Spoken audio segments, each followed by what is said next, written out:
এই গরমে মজাদার একটা জুসের রেসিপি নিয়ে আবারও হাজির হয়ে গেলাম। যারা এখনও আমাদের চ্যানেলটি সাবস্ক্রাইব করেননি দ্রুত সাবস্ক্রাইব করে দিন এবং বন্ধুদের সাথে বেশি বেশি করে শেয়ার করুন। এই মজাদার শরবতটি গরমে খুবই উপকারী। চলুন আমরা এর রেসিপিটি দেখে নিই। প্রথমেই আমরা হাঁড়িতে কিছুটা পানি দিয়ে চুলায় বসিয়ে দিয়েছি।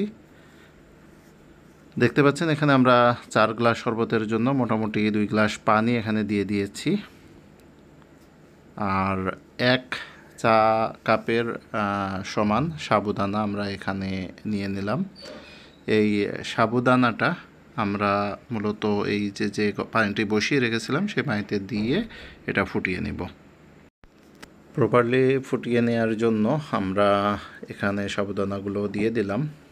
মোটামুটি 5 মিনিট লাগবে এই সাবুদানাগুলো প্রপারলি সিদ্ধ হতে। সাবুদানাগুলো দেওয়ার পরে আমরা সামান্য পরিমাণ এটা নেড়ে চেড়ে পানির সাথে ভালো করে মিশিয়ে দিলাম, যাতে প্রত্যেকটা সাবুদানা ভালো করে মিক্সড হয়। বাইরে অসম্ভব গরম, দেখতে পাচ্ছেন প্রচণ্ড রোদ। এই গরমে শরবতটা কিন্তু জাস্ট জমে যাবে। যাই হোক, এই সাবুদানাটা সিদ্ধ হতে হতে আমরা অন্য কাজগুলো এখানে করে নিই। সেটা হচ্ছে এখানে আমরা 4 টেবিল চামচ পরিমাণ গুঁড়ো দুধ দিয়ে নিলাম। এরপরে এখানে আমরা মিক্সড করছি কাস্টার্ড পাউডার। খুব বেশি কাস্টার্ড পাউডার দেওয়া লাগবে না, এখানে 2 চামচ কাস্টার্ড পাউডার দিয়ে দিলেই হবে। মোটামুটি 4 থেকে 5 গ্লাস শরবত বানানোর জন্য আমরা উপকরণগুলো দেখাচ্ছি। এখানে সামান্য পরিমাণ চিনি আমরা দিয়ে নিলাম, 3 চা চামচ চিনি আমরা এখানে মিক্সড করে নিলাম। তারপরে এখানে আমরা দিয়ে দিচ্ছি 3 গ্লাস পানি।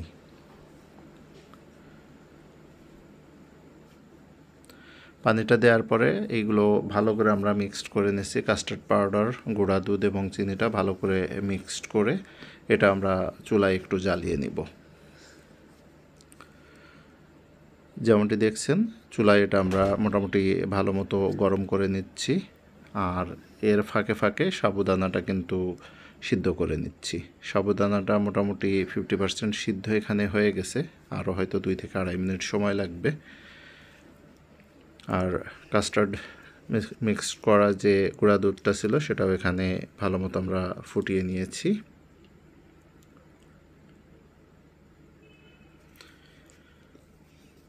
দুধটা ফুটতে ফুটতে এদিকে আমাদের সাবুদানাটা কিন্তু মোটামুটি হয়ে এসেছে। সাবুদানা থেকে এখন আমরা পানিটা ঝরিয়ে নিব। পানিটা কিন্তু ভালো মতো ঝরিয়ে নিতে হবে। যেমনটি দেখছেন আমরা নেড়েচেড়ে পানিটা ভালো করে ঝরিয়ে নিচ্ছি। যতটুকু সাবুদানা আমরা এখানে সিদ্ধ করেছিলাম তার মোটামুটি 30% সাবুদানা আমরা এখানে আলাদা করে নিচ্ছি। আলাদা করে নিয়ে এটাতে আমরা কিছুটা রং মিক্সড করছি। রং বলতে এটা কিন্তু food colour, red food colour mixed করছি, যাতে শরবতের চেহারাটা বা দেখতে অ্যাট্রাক্টিভ লুক আসে। সেই কারণেই মূলত এখানে এই ফুড কালারটা মিক্সড করা। দেখছেন অসম্ভব সুন্দর একটি কালার কিন্তু এসেছে। এবার এগুলো আমরা যে শরবতের গ্লাসগুলো, এই গ্লাসগুলোর মধ্যে পরিমাণ মতো ঢেলে দিচ্ছি প্রত্যেকটাতে।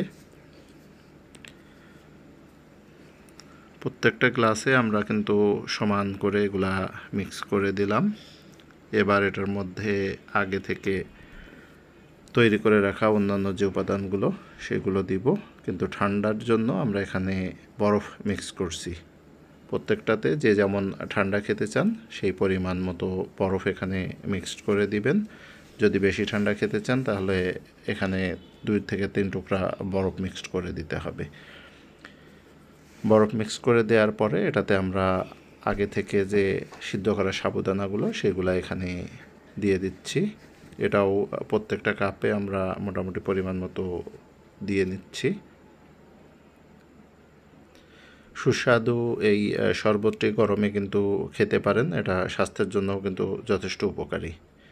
এখন আমরা আগে থেকে তৈরি করে রাখা যে দুধটা, সেই দুধটা এখানে মিক্স করে দিচ্ছি। যেমনটি বলছিলাম, এই গরমে এই পুষ্টিকর খাবারটি কিন্তু অসম্ভব স্বাস্থ্যসম্মত এবং এটা কিন্তু সুস্বাদু।